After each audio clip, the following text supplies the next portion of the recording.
4차 산업혁명 시대를 선도하는 표준. 안녕하세요. 표준탐구 생활 진행을 맡은 정윤지입니다. 여러분, 표준이 뭐라고 생각하시나요? 표준은 우리 생활 속에 항상 같이 하는 공기와 같은 존재입니다. 오늘은 공기 같은 표준과 데이터 시대에 꼭 필요한 참조 표준에 대해서 알아보겠습니다. 말씀을 나눌 두 분 모셨습니다. 국가기술표준원 이광은 연구사님과 국가참조표준센터 김창근 박사님 나와주셨습니다. 안녕하세요. 안녕하세요. 네, 저희가 그동안 이 표준에 대해서 많은 이야기를 나눠봤지만 정작 표준이 뭔지 짚고 넘어간 적이 없습니다. 이 표준이 공기와 같다고 하는데 표준이 무엇인지 정확하게 설명 좀 부탁드리겠습니다. 네, 표준이라고 하는 것은 인문사회 분야의 표준과 과학기술 분야의 표준으로 나뉠 수 있다고 볼 수 있습니다.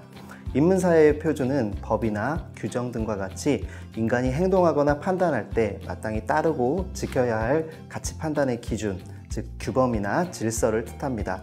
그리고 헌법 127조 2항에 국가는 국가표준제도를 확립한다 라고 국가의 임무로 명시를 하고 있습니다.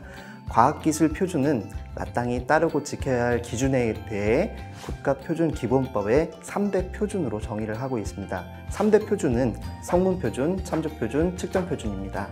네, 그렇군요. 이 좀 어려워지려고 하는데 그렇다면 이 3대 표준이 뭘까요? 네, 그럼 우선 성문표준부터 살펴볼까요? 네.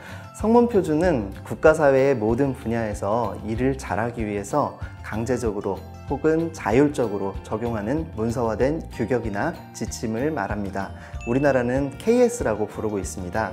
그리고 측정표준은 산업이나 과학기술 분야에서 측정의 기준으로 사용되는 표준이고 시간이나 길이, 온도 같은 7가지의 국제 단위계를 뜻합니다. 마지막으로 참조표준은 데이터의 정확도와 신뢰도를 평가하여 국가가 공인해주는 자료를 말하는데요.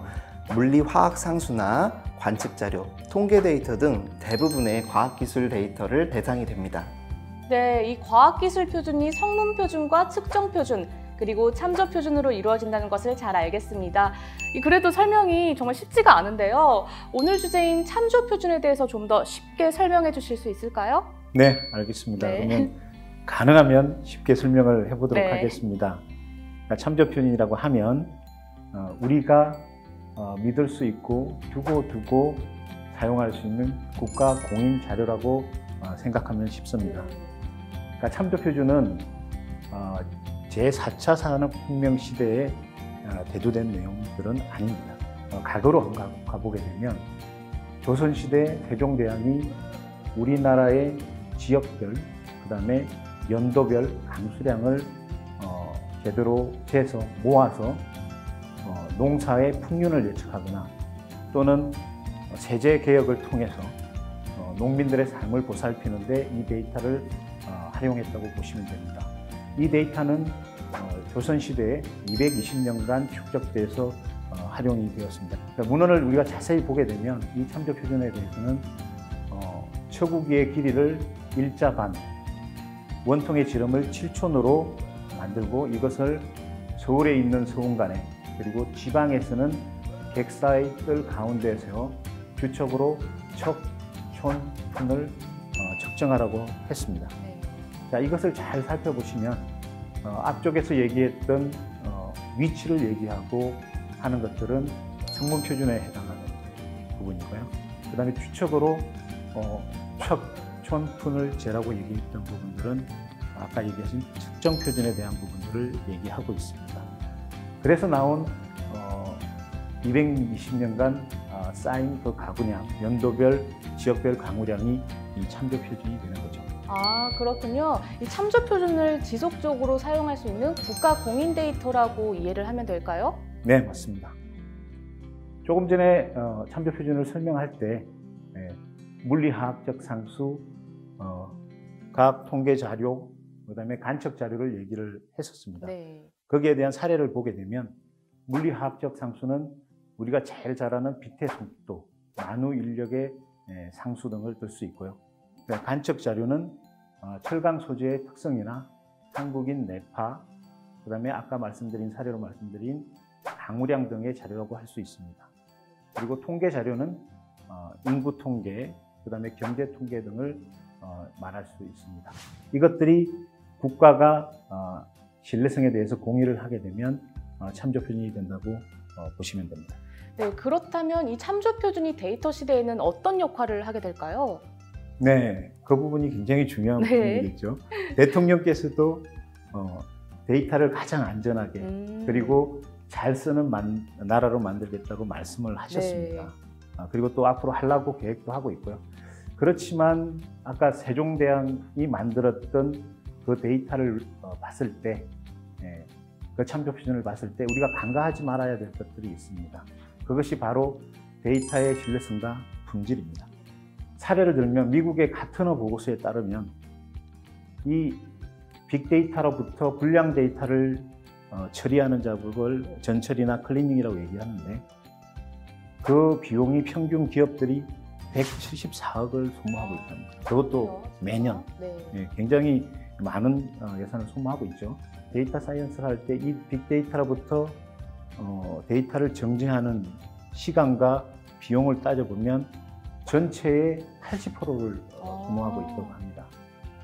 그러니까 데이터 과학의 80%는 아까 말씀드린 대로 데이터를 처리하는 데 소모가 되고 나머지 20%는 그거 불평하는데 데이터 처리하는데 너무 시간이 많이 걸린다고 불평하는데 소모한다고 합니다. 그래서 웃지 못할 얘기죠. 네.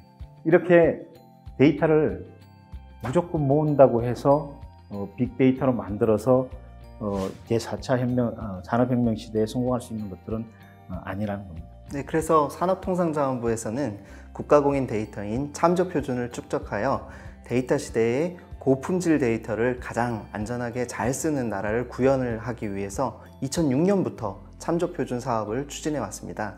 2006년 한국표준과학연구원에 국가참조표준센터를 설립하여 국가참조표준 체계를 운영하고 있으며 현재 산업통상자원부는 36개의 데이터 센터를 지정하여 운영하고 있습니다. 산업통상자원부는 데이터, AI 활용, 신서비스 창출을 위해 데이터 경제 시대를 선도하고자 하고 있습니다. 네, 이 참조 표준이 데이터 시대에 매우 중요하다는 말씀이신데 그렇다면 이 참조 표준이 활용된 사례들이 있을까요?